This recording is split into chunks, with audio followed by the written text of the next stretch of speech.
কি হুম? হুম। কি হুম বলো। আচ্ছা ঠিক আছে। আচ্ছা ঠিক আছে। বৌজান এখন ঘুমান, অনেক রাত হয়েছে। সকালে পৌঁছে আপনাকে সময় মতো কল দিব। আচ্ছা। হায়াত চোখ বুজিয়ে বিছানায় শুয়ে পড়ল, যাকে বলে জোর করে ঘুমানোর চেষ্টা। সকাল 8টা 25-এ দীর্ঘ ভ্রমণের অবসান ঘটিয়ে আদিব এসে পৌঁছালো কানাডার এক বিলাসবহুল অ্যাপার্টমেন্টে। জানালার কাচের ফাঁক দিয়ে মৃদু জমে থাকা সকালের কুয়াশা আর নরম সোনালি আলো যেন তাকে স্বাগত জানাচ্ছিল। বিছানায় গা এলিয়ে দিল। টানা 6 ঘন্টা জার্নি করে শরীর আর চলছে না। ঘুম থেকে উঠেই হায়াতের ভীষণ মনে পড়ছে আদিবকে। ফোনটা হাতে নিয়ে বসে আছে, ভাবছে পৌঁছে গিয়েছে নাকি। মিনিট 5 পর সাহস করে কল করলো আদিবকে। এদিকে লাজুক পাখি কল করেছে দেখে খুশিতে আত্মহারা আদিব। রিসিভ করতেই যাবে এমন সময় দরজায় নক পড়লো। কলটা কেটে দিয়ে আদিব দরজা খুলে দিল। দেখলো কিছু গার্ডস আর ক্লায়েন্ট এসেছে। মুচকি হেসে তাদের বসতে বলল। আদিব কল কেটে দিতেই হায়াতের মনে খারাপ লাগা শুরু হতে লাগলো। কিছু না ভেবে একের পর এক কল দিতেই লাগলো। আদিবের রাগে গা জ্বলে ওঠে। এত গুরুত্বপূর্ণ মিটিং এর ব্যাপারে কথা বলছে আর হায়াত কিনা বিরক্ত করছে। ফোনটা বন্ধ করে ফেললো আদিব। এরপর কথা বলতে লাগলো। হায়াতের বুকের মাঝে ছ্যাদ করে উঠলো। সে বারে বারে কল দিচ্ছে বলে আদিব ফোন বন্ধ করে ফেললো। রাগে দুঃখে ফোনটা নিজেও বন্ধ করে কলেজে যাওয়ার জন্য রেডি হতে লাগলো। 1 সপ্তাহ পরেই তার পরীক্ষা। ফোনটা রেখেই রুম থেকে বের হয়ে গেল। মিসেস অরোরা জোর করে একটু পাস্তা খাইয়ে দিল। বাড়ির গাড়ি নিয়েই রওনা হলো হায়াত। কথা শেষ হতেই সকলে চলে গেল। আদিব কপাল স্লাইড করে ডিভানে গা এলিয়ে দিল। ফোনটা অন করলো, কিন্তু হায়াতকে কল করতেই দেখে হায়াতের ফোন বন্ধ। মাকে ভিডিও কল দিয়ে সবার সাথে কথা বলে জানতে পারলো হায়াত ঘন্টাখানেক হবে কলেজে চলে গিয়েছে। বুঝতে আর বাকি রইলো না তার বউ রাগ করেছে। দীর্ঘ নিঃশ্বাস ফুঁকে চোখ বন্ধ করলো, কিন্তু না, কিছুতেই আদিবের ঘুম আসছে না। এত টায়ার্ড তবুও ঘুমাচ্ছে না কেন? কিছু না ভেবে আরাবির ডায়েরিতে ঢুকলো। হ্যাঁ, আরাবিকে অ্যাক্টিভ দেখাচ্ছে। এখন 10টা 30 ক্লাসে স্যার নেই। হায়াতের মুড ঠিক করার জন্য ফেসবুকে ফানি ভিডিও দেখছিল দুজন। হঠাৎ করেই সাদাত আদিব চৌধুরী আইডি থেকে মেসেজ আসলো। স্যার না থাকলে কল দাও। হায়াত মেসেজটা দেখে মুখ কুঁচকে ফেললো। আরাবি মুচকি হেসে ভিডিও কল দিয়ে ওপাশে ক্যামেরা ঘুরালো। হায়াতের কুচকানো মুখ দেখে আদিব হাসবে না রাগ করবে বুঝতে পারলো না। আরাবিকে বলল হায়াতের হাতে ফোনটা দিতে। হায়াতের ঠোঁট কাঁপছে, কিন্তু চোখে একরাশ অভিমান। আদিব ডাকতে লাগলো। ওই বৌজান রাগ করে না প্লিজ লক্ষ্মীটি। বউ কথা বলো। দেখো না জান, আমার ঘুম প্রয়োজন। একটু ভালোবেসে কথা বলো, না হলে আমার ঘুম আসবে না। প্লিজ, মরেই যাব। একটু কথা বলো। ক্লায়েন্ট এসেছিল। সরি জান। হয়েছে, আর নাটক করতে হবে না, ঘুমান। ছি আপনার ছি। আমার ভালোবাসাকে তুমি নাটক বলছো? হায়াত এবার আরাবির দিকে তাকালো। দুজনেই হো হো করে হেসে ফেললো। আদিব যেন এবার একটু শান্তি পেল। দম্পতিকে আলাদা স্পেস দিতে আরাবি উঠে ক্লাসের বাইরে চলে গেল। আদিব হায়াতের দিকে একটু রাগি চোখে তাকালে হায়াত ভেঙচি কাটলো। চুলগুলো হাত দিয়ে ব্রাশ করতে করতে বলল। বউ ফোন বন্ধ কেন? এমনি আমার ইচ্ছা। তোর ইচ্ছাকে আমি কচুর লতি বানাবো, ছাগল একটা। এভাবে কেউ ভয় দেখায়? আমি আর একদিন তোর মোবাইল অফ দেখবো তো তোকে মেরে নদীতে ভাসিয়ে দিব। হ্যাঁ, মেরে ফেলুন। আমাকে তো একটু ভালোবাসেন না। আচ্ছা পাখি রাগ করে না, গালটা একটু সামনে আনো তো। কেন? আদিব একটু ইশারা করলো। হায়াত ফোনের একটু কাছে গাল এগিয়ে দিলে আদিব একসাথে অনেকগুলো চুমু দিতে লাগলো হায়াতকে। হায়াত মুখে প্রশান্তির এক অজানা হাসি ফুটলো। কল কেটে দিয়ে হায়াত ক্লাসে মন দিল। আদিবও ঘুমানোর চেষ্টা করতে লাগলো। বিকেল 4:30 হায়াত কলেজ শেষে বাড়ি ফিরেছে কিছুক্ষণ আগে। গোসল করে ডিভানে বসে আদিবের সবগুলো জামা কাপড় ভাঁজ করে রাখছে। এমন সময় আদিব কল করলো। জান, আলমারি থেকে ল্যাপটপ বের করো। কেন? এত প্রশ্ন করে না, যাও। যা বলছি তাই করো। হুম। ল্যাপটপ বের করতেই আদিব বলল ল্যাপটপ অন করতে। এই বলেই কল কেটে দিল। হায়াত ল্যাপটপ অন করলো। আদিব হায়াতকে দেখে নিজেকে হালকা করলো। হায়াত ও আদিবের দিকে অপলক দৃষ্টিতে তাকিয়ে আছে। দীর্ঘ নিঃশ্বাস ফুঁকে হায়াত চোখ নামিয়ে ফেললো। আদিব দুষ্টু হেসে বলল। বউ দরজা লাগিয়ে আসুন। আদিবের কথা মতো হায়াত রুমের দরজা লাগিয়ে ফেললো। আদিব নেশালো কণ্ঠে বলল। খুলে ফেলো সব। আমি ভিডিও কল দিলে দরজা লাগিয়ে তারপর ওড়না ছাড়া সব কিছু ছাড়া থাকবে। হুম। আদিব অপলক দৃষ্টিতে তাকিয়ে আছে হায়াতের দিকে। আর হায়াত চুলগুলো সামনে দিয়ে চোখ নিচু করে ক্যামেরার সামনে বসে আছে। আদিবও নিজেকে উন্মুক্ত করে ফেললো। হাসকির স্বরে বলল। উফ, তোমাকে ছাড়া আমি কিভাবে যে থাকছি একমাত্র আমিই জানি। চুল সরাও পাখি। আদিবের কথা অনুযায়ী হায়াত লজ্জা মিশ্রিত মুখ নিয়ে সামনে দেওয়া লম্বা চুলগুলো পেছনে দিয়ে ফেললো। আদিব আস্তে আস্তে হায়াতের চোখে চোখ রেখে হাতের কোমল স্পর্শে ক্রমশ আন্দোলিত করছিল। হায়াত হাঁ হয়ে তাকিয়ে রইল। এক পর্যায়ে তাদের দেহের গভীর আবেগে কয়েক বিন্দু সাদা স্রোতে ভেসে এলো। আদিব স্ক্রিনের সময় দেখে নিল, আর 10 মিনিট পরে মিটিংয়ে যেতে হবে। আদিব স্ক্রিনে কিছু জোরে জোরে শব্দ করে চুমু খেলো হায়াতকে। হায়াত মুচকে হেসে তাকিয়ে রইল। আদিব ভ্রু কুঁচকে বলল, কি হলো ম্যাডাম, আপনি কি আপনার স্বামীকে ভালোবাসেন না? বাসি তো অনেকগুলা। তাহলে চুমু দিন জোরে। আদিবের কথা মতো হায়াত জোরে জোরে চুমু দিল। আদিব মুচকে হাসলো মাথার চুল ঝাঁকিয়ে। যাও, গোসল করে নামাজ পড়ে একটু ঘুমাবে। আমি এখন মিটিং অ্যাটেন্ড করব। আচ্ছা, খেয়ে নেবেন। যান। আল্লাহ হাফেজ। আল্লাহ হাফেজ। হায়াত গোসল করতে যাবে এমন সময় আদিবের আইডি থেকে মেসেজ আসলো। ফোন নিয়ে যাও ওয়াশরুমে। হায়াত কপাল স্লাইড করে ফোন নিয়ে ভেতরে প্রবেশ করলো। দুজন একসাথেই গোসল করলো। হায়াত চুল ভালো করে মুছে আসরের সালাত আদায় করে নিল। এখন একটু ঘুম প্রয়োজন, তাই ঘুমের দেশে পানি জমালো হায়াত। আদিবও স্যুট পরে রেডি হয়ে অফিসে চলে গেল। মনে মনে হাসলো, তার বউটা দিন দিন তার জন্য পাগল হয়ে যাচ্ছে। কবে যে বাড়ি যাব, বউটাকে কোলে নিয়ে বসে থাকবো, এভাবেই 1 মাস পারি হলো। হায়াতের এক্সাম কিছু কারণে পিছিয়ে গেল।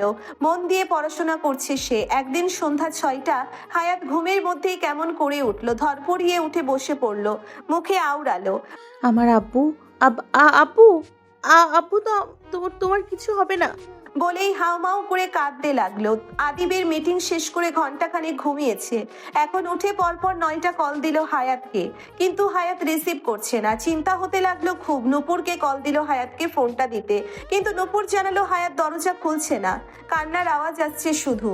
আদিবের ভেতরটা অস্থির হয়ে গেল। পরপর আবারও 11টা কল দিতেই হায়াত রিসিভ করলো, কিন্তু আমার আমার আমার আব্বু, আমার আব্বুকে ওরা নিয়ে গেল। আমার আব্বু কই? আমার আব্বু কল রিসিভ করলো না কেন?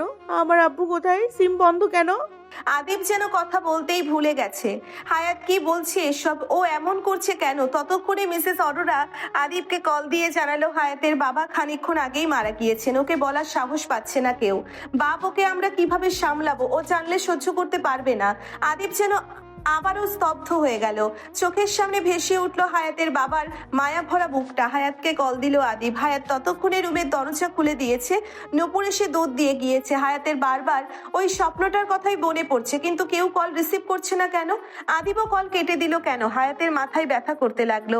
আদিবের নাম্বারটা দেখে কল রিসিভ করলো। আদিব কাপা গলায় বলল, জান, আমি তোমাকে একটা কথা বলবো, প্লিজ ভেঙে পড়বে না। খানিকক্ষণ চুপ থেকে আবার বলল, তোমার আব্বু আর দুনিয়াতে নেই, উনি মারা গিয়েছেন। একটু পরই তার জানাজা। কথাটা যেন হায়াতের রুহু জ্বালিয়ে দিল। ফোনটা হাত থেকে পড়ে গেল। ততক্ষণে রুমে এসে পড়লো মিসেস অরোরা, নূপুর, বিনহাসা সহ সকলে। হায়াত আমার আব্বু বলেই জ্ঞান হারালো। সকলে কান্না শুরু করে দিল। আদিব নূপুরকে কল দিল। নূপুর চোখ মুছে বলল, ভাইয়া, ভাবি জ্ঞান হারালো এই মাত্র। আদিব ফোনটা ওভাবে রেখেই নিচে বসে চোখের পানি মুছলো। এমার্জেন্সি ফ্লাইটের টিকিট কাটলো। কল করে সব ব্যবস্থা করে নিল, যাতে মাসখানেক পর এসেও আবার কাজ শুরু করা যায়। এদিকে হায়াতের মাথায় পানি ঢালছে সকলে, তবুও জ্ঞান ফেরে না। হাত পায়ের তালু ঘষছে সকলে। 10 মিনিট পর হায়াত চোখ খুলেই কান্না শুরু করলো। আমার বাবা, আম্মু। মিসেস অরোরাকে জড়িয়ে ধরে বলল, আম্মু, আমার আব্বুর কাছে নিয়ে যাও না কেউ, প্লিজ। আমার বাবাকে আমি দেখবো। আমার বাবাকে দেখবো, কিচ্ছু হবে না তার। হ্যাঁ মা, যাবো তো আমরা চলে। হায়াত যেন জ্ঞান শূন্য হয়ে পড়েছে। সিঁড়ি দিয়ে নামতে গিয়ে 2 বার হোঁচট খেলো। পা কেটে রক্ত বের হলো, তাতে কোনো হুঁশ নেই। হায়াতের পেছনে সকলে ছুটছে। গাড়ি স্টার্ট করলো রামু কাকা। রাস্তা যেন আজ শেষ হয় না। হায়াতকে শান্ত করার চেষ্টা করছে সকলে। হায়াতের মুখে এক বলি, আমার বাবা বেঁচে আছে, আমার বাবার কিচ্ছু হয়নি। সকলের চোখে পানি এসে গেল। হায়াতকে কিভাবে সামলাবে তারা? গাড়িটি এসে থামলো উলাইল। টিনের গেটের ভেতরে থেকেই কান্নার আওয়াজ আসছে। হায়াত দৌড়ে ভেতরে গেল। হায়াতের চাচা দুয়ারে শুয়ে কাঁদছে। সকলে তাকে সামাল দিচ্ছে। বাড়ির উঠোনে হায়াতের মা আলিয়া বেগম আকাশ কাঁপিয়ে কান্না করছে। হায়াতের ছোট্ট ভাই আমার আব্বু কই বলে কান্না করছে। হায়াত দৌড়ে মার কাছে গিয়ে দাপিয়ে কান্না করতে শুরু করলো। ও মা গো, আমার আব্বা কই? আমার আব্বাজান কই গেল? আল্লাহ, আমার আব্বাজান রে কেন নিল? আমার বাপটা সুখের মুখ দেখি। কে মারলো আমার আব্বারে? আমার আব্বা, আমার আব্বা, আব্বা, ও আব্বা, তুমি কই গেলা? তোমার আফরা কিভাবে থাকবে? হায়াতের মা জ্ঞান হারালো মেয়ের আহাজারিতে। সকলে তাকে ধরাধরি করে আবার মাথায় পানি দিচ্ছে। হায়াতের মাথায় চাপ পড়তে শুরু করলো। সাদা কাফনের পাশে শুয়ে আছে হায়াতের বাবা। শীতল পানির ধারা বয়ে যাচ্ছে তার নিথর দেহে। কাপা হাতে নিজের ছোট ভাইকে গোসল করাচ্ছে মোতালেব শিকদার। প্রতিটি স্পর্শে বুক ফেটে যাচ্ছে তার। এদিকে হঠাৎ বুকের ভেতর জমে থাকা কান্না আর কষ্টের চাপ সামলাতে না পেরে হায়াতের নাক দিয়ে টুপটাপ রক্ত ঝরে পড়লো। পানির সাথে মিশে ধুয়ে গেল বাবার নিথর মুখমণ্ডল। মিসেস অরোরা হায়াতকে সামলাচ্ছে। নূপুর নিজের ভাবির নাকের রক্ত ওড়না দিয়ে মুছে দিচ্ছে। হায়াতের বুক ফাটা আর্তনাদ গ্রামের সকলকে কাঁদাচ্ছে। মিস্টার রাকিব চৌধুরী ছেলের বউকে সামলাতে গিয়ে নিজেই চিৎকার করে কেঁদে দিল। আদিবের চাচি মন শক্ত করতে হায়াতকে ধরে বুকে নিলেন। হায়াত, কান্না করলে তোমার বাবা কষ্ট পাবে। তুমি বাবার জন্য দোয়া করো মা। হায়াতের কান্নার বেগ আরো জোরে বাড়লো। আমার বাবা, আমার বাবা, ও আব্বু, দেখো তোমার মেয়ে পড়ছে, কত সুখে আছে, তুমি তাও কেন চলে গেলা? মেয়েকে একা ফেলে কেন চলে গেলা? হায়াত শেষবারের মতো বাবার মুখের দিকে তাকালো। প্রতিটি রেখা, প্রতিটি নিঃশ্বাস যেন তার অন্তরের সাথে মিলিত হয়ে গভীর বেদনার আভাস দিচ্ছিল। হায়াত তার বাবার মুখে হাত রেখে পাথর গলায় বলল, চলে গেলে তো আমার রাইখা, আমার এখন কে ভালোবাসবো? তুমি গেলা গা বাবা। ও বাবা, চোখ খুলো না প্লিজ, বলো। আফরা, তোর জন্য চকলেট এনেছি। রাত 9টা হায়াতের বাবার জানাজা সম্পন্ন হলো। হায়াত দাঁড়িয়ে রইল, চোখ ভরা অশ্রু আর হৃদয় ভেঙে যাওয়ার ব্যথায়। শেষ বিদায়ের মুহূর্তটি হৃদয়ে কাঁপুনি ফেললো। কবর দেওয়া হলো। চারপাশে কবরস্থানের শান্তি আর মৃদু বাতাসে মিলিত হয়ে একটা দুঃখময় নিস্তব্ধতা সৃষ্টি করলো। সারা রাত দুয়ারে বসে কাঁদতে লাগলো হায়াত। নাক বেয়ে রক্ত বের হচ্ছে আর চোখ দিয়ে পানি। পুরো রাত শেষ হলো। সকাল 6টা আদিব বাংলাদেশে এসে পৌঁছলো। একটা পরিচিত ভাইয়ের বাইক নিয়ে উলাইল আসলো। টিনের গেট খুলতেই দেখতে পেল সকলে কান্নায় আহাজারিতে ব্যস্ত। আর দুয়ারে বসে বাবার শার্ট বুকে নিয়ে আছে হায়াত। নাকে রক্ত, গাল বেয়ে নোনা জল গড়িয়ে পড়ে। আদিব কিভাবে সবাইকে সান্ত্বনা দিবে বা হায়াতকে সামলাবে কিচ্ছু মাথায় আসছে না। হায়াতকে শক্ত করে বুকে চেপে মাটিতেই বসে পড়লো আদিব। হায়াত করুণ চোখে তাকালো আদিবের পানে। আদিবকে পেয়ে মনে হলো দুনিয়া ধরে পেয়ে গেল হায়াত। ঝরে ঝরে চিৎকার করে কাঁদছে হায়াত। আদিব হায়াতের মাথায় পিঠে হাত বুলিয়ে বলছে, আমার পাখি, আমার ময়না, আব্বুর সময় হয়েছে, তাই আল্লাহর কাছে চলে গেল। তুমি অবুঝ না জান, তুমি কান্না করলে বাবা কষ্ট পাবে। তুমি আব্বুর জন্য দোয়া করবে। আব্বু তোমাকে এভাবে দেখলে তার রুহু যে শান্তি পাবে না। আমি এসে গিয়েছি তো, আমার দুনিয়া কান্না করলে মাথায় চাপ পড়তে স্মৃতি চলে যাবে তোমার। আমি আব্বুর জন্য দোয়া করব। আমার আব্বুর কবরের সামনে বসে আমি কোরআন তিলওয়াত করব। আব্বু, আব্বু শান্তি পাবে। হ্যাঁ পাখি, আমিও পড়ব, চলো। এই বলে হায়াতের নাকের লেপ্টে থাকা রক্ত মুছে দিল আদিব। দুজনেই মানুষটার কবরের পাশে বসে কোরআন তেলাওয়াত করলো। আদিব বেশ কিছুক্ষণ তাকিয়ে রইল। হায়াত মাটি হাতড়িয়ে কান্না করছে, নয়তো কবর জড়িয়ে কাঁদছে। এভাবেই সকাল গড়িয়ে সন্ধ্যা হতে লাগলো। হায়াত মনকে স্থির করলো আর কাঁদবে না, তার বাবা কষ্ট পাবে। আদিব হায়াতকে নিয়ে বাড়ি আসলে হায়াতের মা জায়নামাজে বসেই ডুকরে কাঁদছে। মিসেস অরোরা চোখের পানি মুছলো। প্রত্যেক মানুষই জীবনের প্রতি এক অদ্ভুত টান অনুভব করে। এই পৃথিবীর রং, স্বপ্ন, আশা, ভালোবাসা সবকিছুই তাকে বেঁধে রাখে বেঁচে থাকার মায়ায়। কিন্তু যতই আমরা জীবনের দিকে ছুটে চলি, একদিন না একদিন মৃত্যুর ছায়া আমাদের সামনে এসে দাঁড়ায়। কেউ তা দেখে ভয় পায়, কেউ আবার শান্তভাবে মেনে নেয়। মৃত্যু কোনো হঠাৎ আগন্তুক নয়, সে জন্মের মুহূর্ত থেকেই আমাদের সঙ্গী, শুধু সময়ের অপেক্ষায় থাকে। মানুষ যতই অমরত্বের স্বপ্ন দেখুক না কেন, শেষমেশ তাকে মৃত্যুর আহ্বান গ্রহণ করতেই হয়। জীবন যেমন অবশ্যম্ভাবী, তেমনি মৃত্যু, এটাই চিরন্তন সত্য। প্রায় 3 মাস চলে গিয়েছে হায়াতের বাবা মারা যাওয়ার পর। সবকিছু স্বাভাবিক হয়ে গেলেও দুটো মানুষের মন এখনো স্বাভাবিক হয়ে ওঠেনি। হায়াতের মা মিসেস আলিয়া পাথরে পরিণত হয়েছে। তার চেহারার লাবণ্য কমে গিয়েছে। সারাক্ষণ জায়নামাজেই পড়ে থাকে, প্রয়োজন ছাড়া কথা বলে না। অন্যদিকে হায়াত চুপচাপ থাকে। আগের মতো আর চঞ্চল নেই সে। আদিব সারাদিন এটা সেটা বলে হাসানোর চেষ্টা করলেও কোনো কাজে দেয় না। মা মেয়ে দুজনেই বলতে গেলে পাথর হয়ে গিয়েছে। আজ তারা গ্রাম থেকে সাভার চলে যাবে। আদিবের অফিসের চাপ বেড়েছে কাজের। এছাড়া কানাডার প্রজেক্টের জন্য মিস্টার চৌধুরী নিজেই চলে গিয়েছেন। এই প্রজেক্টটা তাদের একমাত্র হাতিয়ার বাংলাদেশের মধ্যে ইন্ডাস্ট্রিতে নাম্বার 1-এ যাওয়ার। মিসেস অরোরাও চট্টগ্রামে গিয়েছেন আদিবের ফুপুর বাড়িতে কিছু দরকারে। কিছু মাস পরেই আবার নূপুর আর মিনহাসের একমাত্র ভাই আয়ানের বিয়ে। সব মিলিয়ে চৌধুরী পরিবার যেন খুব ব্যস্ত হয়ে গিয়েছে। মিসেস আলিয়া হায়াতের জামা কাপড় গুছিয়ে দিচ্ছে, আর হায়াত জানালার দিকে মুখ করে বসে আছে। মেয়ের দিকে তাকিয়ে দীর্ঘ নিঃশ্বাস ফুঁকলেন তিনি। গম্ভীর স্বরে বলল, তুমি কি আমার সাথে কথা বলবে না? এত জেদ ভালো না আফরা। হায়াত এবার মায়ের দিকে তাকালো। আম্মু, তোমাকে আর কতভাবে বোঝাতে হবে? আমাদের সাথে গেলে তোমার ভালো লাগবে, একা থাকলে আরো কষ্ট লাগবে। চোখে পানি নিয়ে মেয়ের দিকে তাকালেন তিনি। কষ্ট? কষ্ট কি আমি একা পাচ্ছি? তুই পাচ্ছিস না? যাই হোক, আমি আমার স্বামীর ভিটা থেকে এক চুলও কোথাও যাব না। মা, আমি তোমাকে একেবারে নিয়ে যাচ্ছি না। তোমার যখন ইচ্ছা হবে বাড়িতে আসবে।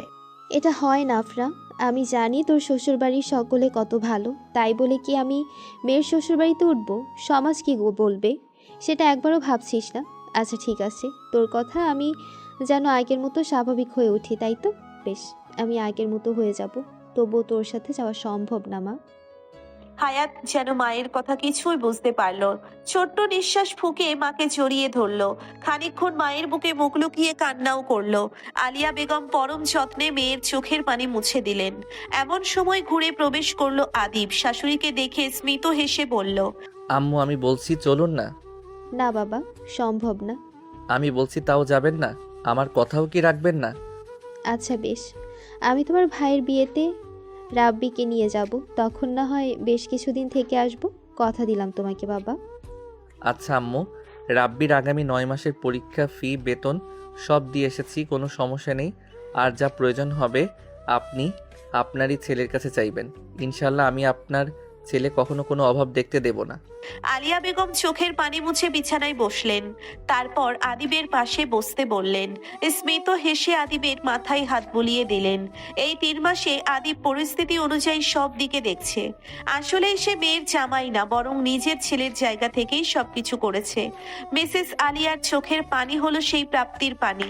পরম আবেশে আদিবের পিঠ ধুয়ে দিলেন তিনি। আদিব হালকা হেসে মিসেস আলিয়ার কোলে মাথা রাখলেন। মা একটু দোয়া করে দিন তো, যাতে আপনার মেয়েকে সবসময় সুখে রাখতে পারি। দোয়া তো করি, সব সময় আমার মোনাজাতে তোমরা আছো আর থাকবে। হায়াত এতক্ষণ যাবৎ সব দেখছিল, এখন একটু কপাল কুঁচকে বলল, হ্যাঁ হ্যাঁ, আমি তো কেউ না।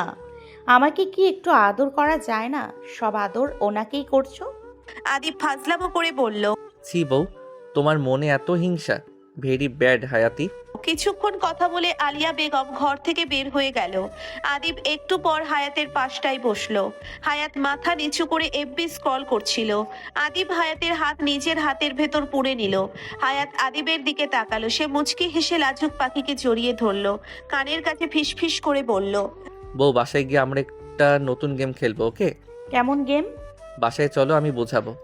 হুম। আদিব হায়াতের অধরে নিজের আয়ত্তে নিয়ে ফেললো। আজ প্রায় 3 মাস পর হায়াতকে ছুঁয়ে দেখলো সে। আর হায়াতও আদিবের সাথে তালে তাল মিলাতে লাগলো। বেশ কিছুক্ষণ পর অধর ছেড়ে দিয়ে দুজনেই হাঁপাতে লাগলো। শক্ত করে বুকে জড়িয়ে ধরলো নিজের লাজুক পাখিকে। আধা ঘন্টা পর হায়াত বোরখা পরে হিজাব করে নিল। আদিব বাইরে দাঁড়িয়ে আছে গাড়ির চাবি নিয়ে। হায়াত ব্যাগ নিয়ে বের হলো। রাব্বি এগিয়ে এসে হায়াতের হাত থেকে ব্যাগটা নিল। হায়াত হালকা হাসলো। আলিয়া বেগম তসবি গুনতে গুনতে ঘরের থেকে বের হলো। হায়াত মাকে জড়িয়ে ধরে কান্না করে দিল। হায়াতের চাচা চাচি সবাই আসলেন। হায়াতকে আর আলিয়া বেগমকে সান্ত্বনা দিতে লাগলেন। আদিব হায়াতকে গাড়িতে ওঠার জন্য বলল। রাব্বিকে জড়িয়ে ধরে আদর করলো হায়াত। আদিব রাব্বির হাতে কিছু টাকা গুঁজে দিল। আলিয়া বেগম আদিবের মাথায় হাত বুলিয়ে দোয়া করে দিলেন।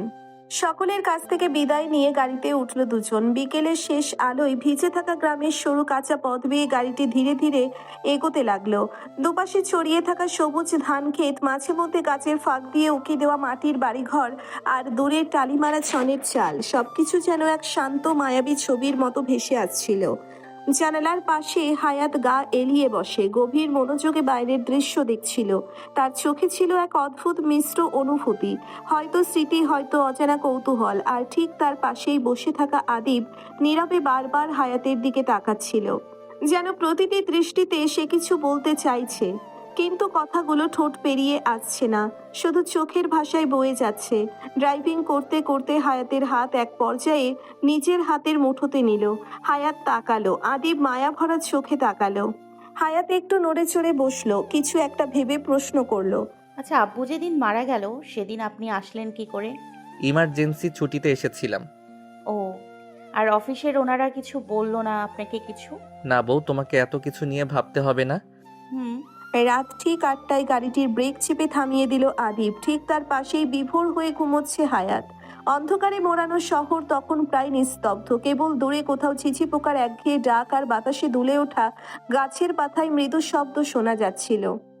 সামনের দিকে ফিকে হলুদ আলো এসে ভেসে উঠল চৌধুরী বাড়ির বিশাল ফটক, লোহার গেট। দারোয়ান কাকা গাড়ির শব্দ পেয়ে সজাগ হয়ে উঠলেন, মুচকি হেসে সালাম দিলেন। আদিব ঘুমন্ত হায়াতকে কোলে তুলে নিল আর ব্যাগ নিল এক হাত দিয়ে। দারোয়ান কাকা গাড়িটি পার্কিংয়ে রাখলো, চাবি দিয়ে গেট খুলে ভেতরে প্রবেশ করলো আদিব। হায়াতকে পরম যত্নে সোফায় শুইয়ে দিল, ব্যাগটা এক সাইডে রেখে সারা বাড়ির লাইট জ্বালিয়ে দিলে। চোখ কচলাতে কচলাতে উঠে বসলো হায়াত। এদিকে আদিব ফ্রিজ থেকে কিছু ফল বের করে ধুয়ে কেটে আনলো হায়াতের জন্য। হায়াত আদিবের দিকে তাকিয়ে রইল কিছুক্ষণ। আদিব টেডি স্মাইল দিয়ে বলল, বরকে পরেও দেখতে পারবে, আগে ফলগুলো খেয়ে নাও তো বউ। আমি আপনাকে দেখছিলাম না। ও এমনি তাকিয়েছিলে তাই না বউ? আপনার মাথা। হায়াত একটা আপেলের টুকরো হাতে নিয়ে এক কামড় খেলো। আর একবার মুখে দেওয়ার সময় হায়াত কিছু একটা ভেবে আপেলটা কামড় দিয়ে মুখটা আদিবের সামনে নিল।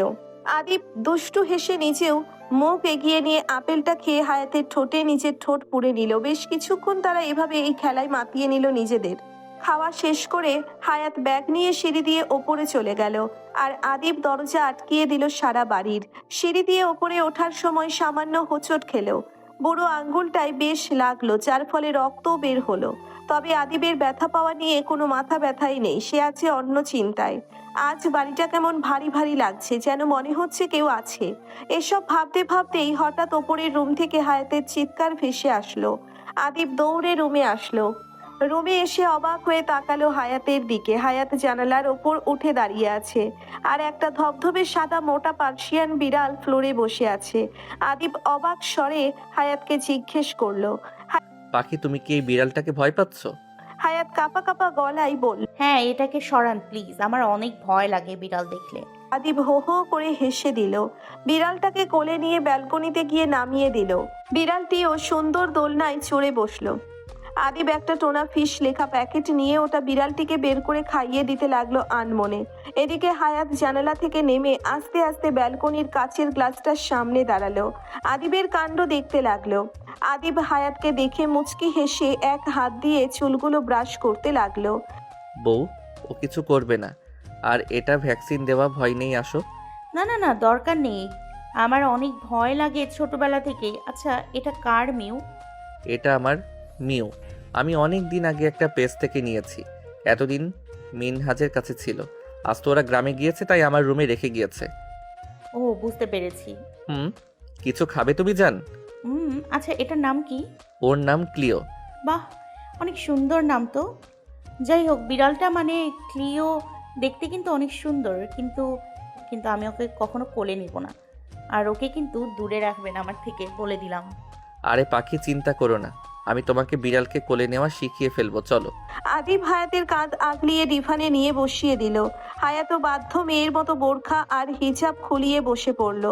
আদিব একটা খাতা আর কলম নিয়ে আসলো, অসহায় মুখ করে বলল, আমি আজকে পড়তে বসবো না, আমার পরীক্ষা তো শেষ হয়ে গিয়েছে, আবার কিসের পড়াশোনা? মানলাম আপনি একজন গেস্ট টিচার, তাই বলে কি আমাকে আগে থেকে সেকেন্ড ইয়ারের সব পড়া শেষ করাবেন? আরে বউ, স্টপ, রেলগাড়ির মতো কথা ছুটছে, একটু চুপ করো, আমি বলছি ওকে। আদিবের কথা মতো হায়াত কাগজের টুকরোতে এক এক করে কালারের নাম লিখতে শুরু করলো। এই কাগজগুলো ছোট ছোট টুকরা করবা, তারপর বিভিন্ন কালের ছোট করে নাম লিখো। এরপর আদিবের কথা অনুযায়ী প্রত্যেকটা রঙের নামের নিচে টি শার্ট শার্ট লিখতে শুরু করলো। এইবার সবগুলো কাগজের টুকরো এক এক করে ভাঁজ করতে শুরু করলো। হায়াত মনে মনে ভাবতে লাগলে এসব দিয়ে কি হবে, আর আদিব যেন হায়াতের মনের কথা এক নিমেষেই পড়ে ফেললো। সোনা, তোমাকে চিন্তা করে মাথা ব্যথা করতে হবে না, আমি বুঝিয়ে দিচ্ছি গেমটা। হায়াত মাথা নাড়ল। আদিব বোঝাতে শুরু করলো প্রথমে সবগুলো কাগজ ভাঁজ করে কাচের বাটিতে নিয়ে এগুলোকে ভালো করে মিক্স করবে। তারপর এক এক কাগজে যে রঙের শার্ট বা টি শার্ট লেখা আছে তা পরে আসতে হবে। একবার হায়াত আর একবার আদিব এভাবে প্রত্যেকটা টি শার্ট পরে গানে নাচতে হবে। এক রাউন্ড খেলার পর আবার আরেকটা গেম শুরু করবে। হায়াত পুরো কথা মগজে গেঁথে নিল। সম্মতির স্বরূপ মাথা নাড়ালো। আদিব কাগজের টুকরোগুলো বাটিতে নিয়ে নাড়তে লাগলো।